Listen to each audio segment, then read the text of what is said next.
For the past 2 years, Super Mario Odyssey has been a huge game on my channel where I've tried to discover every moon, every secret, every trick jump, and just about everything I could about each kingdom in the game. When I did finally complete it and gain the final moon, I wondered what Nintendo could do in a sequel to make sure it feels a lot different than the original. With the help of a few of my subscribers, I came up with a list of the top 10 most wanted kingdoms in Super Mario Odyssey 2. My name is Copycat, and in this video I'll be describing various aspects of these proposed kingdoms, along with capturable characters Nintendo should add to help you along your journey. Even though the Cloud and Rune kingdoms are already featured in Super Mario Odyssey, they are undersized versions of what they could be, and would be very interesting if Nintendo decided to reimagine them for the sequel. Both kingdoms are so small that they are pretty much devoid of any character, which is especially evident in the Cloud Kingdom because of how plain it appears in the game. If Nintendo could add the usual Mario Air themed staples like pirate ships, usable clouds, and a movable magic carpet, then the kingdom would feel a lot like the Rainbow Ride level in Super Mario 64. This would at least add some form of parkouring and movement that I felt was extremely lacking in certain kingdoms in the first game. The Rune Kingdom was one of these, however it would be a bit harder to expand it as there hasn't really been anything similar to it in any past Mario game. Nintendo's best decision here would be to make a sort of JRPG kingdom, which would be amazing as it would take Mario out of his element, which was something that they weren't afraid to do in the first game. One really interesting idea I had for a kingdom in Super Mario Odyssey 2 would be one that's entirely based on the small casino-like minigames that have been found throughout several Mario games. These include the Picture Match game, slots, and toad houses found in Super Mario Bros. 3, the gambling minigames featured in Super Mario 64 DS, and even the newer slot gambling houses that are found in Super Mario Odyssey.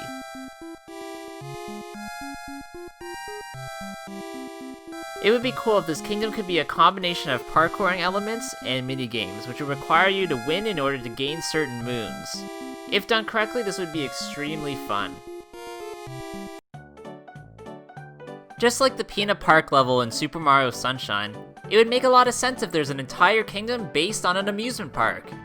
It would have to be a lot bigger than that Super Mario Sunshine level to accommodate for how Mario can move with Cappy, but still would feature similar attractions like a giant Ferris wheel, a pirate ship, roller coasters, a merry-go-round, and carnival games. These carnival games would all take place in sub-areas just like the Pachinko Machine Challenge, where everything is extremely oversized to make these much more difficult. Also, this kingdom could have a water park section just like the course with the same name in Mario Kart 8. If you had the ability to capture one of these racers then actually take place in one for a moon, it would be insanely interesting. This kingdom is also a good idea to add into Super Mario Odyssey 2, as Universal Studios is actually building a Super Nintendo World theme park in Japan.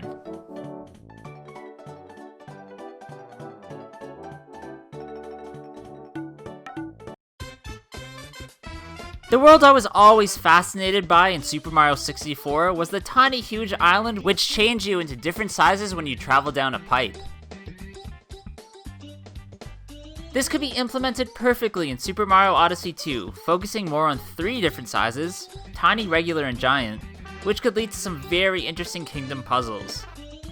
Of course, pipes wouldn't be the ideal way to change sizes as they're used usually for sub-areas in Super Mario Odyssey, so the addition of power-ups would be a very new, interesting element. Whatever Nintendo decides to do, it isn't necessarily a new idea, so I'm sure it'll be handled very well. Not only should Nintendo revisit past ideas from other Mario games for Super Mario Odyssey 2, but it would also be an interesting idea if they revisit past franchises, which could offer some very cool ideas for new kingdoms. One of these franchises that fans are dying to see is a reimagining of Donkey Kong 64, which could lead to a very interesting Jungle Kingdom. This would perfectly pay homage to the completely underrated Donkey Kong 64 by taking certain elements from it like swinging from vines, collecting bananas instead of moons, encountering classic DK enemies, and of course the ability to capture different animals which are usually the staple of the series. It's unfortunate that Nintendo and Rare never came up with a spiritual sequel to this N64 classic, but fans would definitely be satisfied with a nod to the original franchise in this Super Mario game.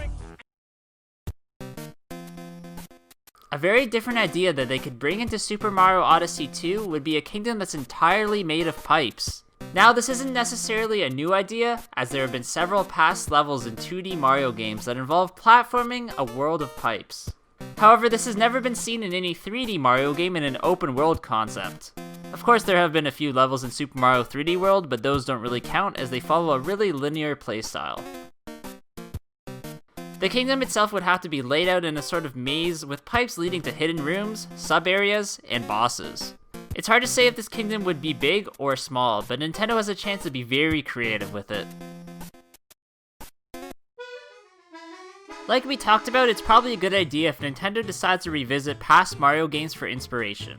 This means then the perfect candidate for a new kingdom would be Delfino Plaza from Super Mario Sunshine. They wouldn't have to change much of the level's layout, as the height of all the buildings are a bit higher than usual because of how high you can get with the FLUDD accessory. Instead of exploring other parts of the enormous island, there would be sub-areas full of really cool levels and minigames that were all part of the GameCube game, which made it so much fun. Of course, you'll be able to capture Yoshi and use him to travel around the kingdom.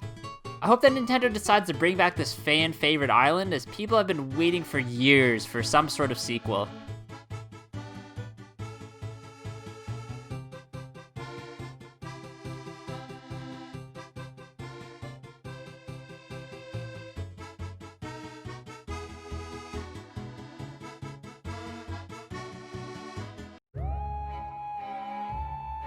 With the release and now immense popularity of Luigi's Mansion 3, I think fans are definitely in need of a haunted kingdom in Super Mario Odyssey 2. This is a kingdom that a lot of people anticipated would be in the first game, but for some reason Nintendo only included Boo's Castle Courtyard and no other mention of ghosts in it at all. Being able to capture and use ghosts would add a whole nother aspect to solving puzzles to get moons.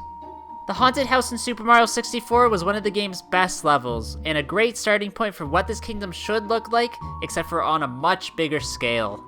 It would also be amazing if they could pay homage to Luigi's Mansion 3 by allowing Mario to use the Poltergeist 5000.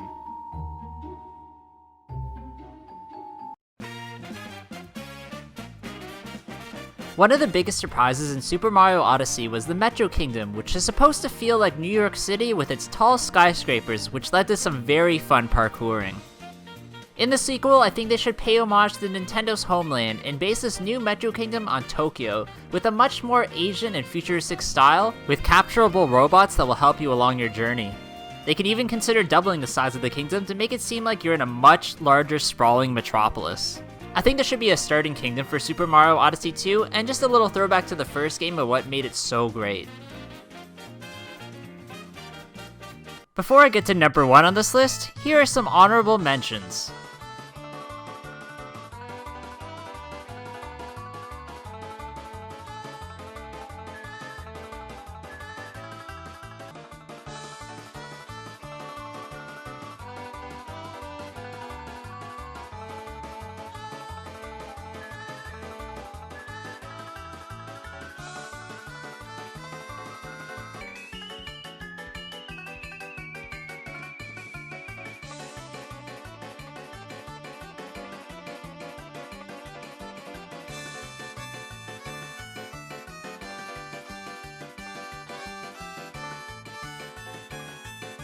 With the enormous success of Zelda, Breath of the Wild, the number 1 most wanted kingdom in Super Mario Odyssey 2 has to be the Hyrule Kingdom. Now, this may seem sort of weird to some of you, as the two games don't really seem as if they could be integrated with one another, but it would definitely change things up a bit and give Mario a much different look. Link could help Mario on his quest, and together could both defeat Ganon and save the kingdom. This integration may be more of a realization than ever before, as surprisingly Link was just added to Super Mario Maker 2 as a playable character.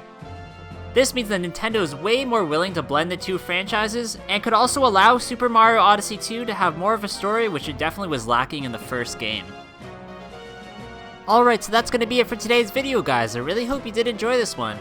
If I left any kingdoms out that you think should be in Super Mario Odyssey 2, then let me know in the comments below. Of course, leave a like on this video, and subscribe to my channel while hitting that bell button. Hope you guys all have a good day, and I'll see you all in the next one. Bye.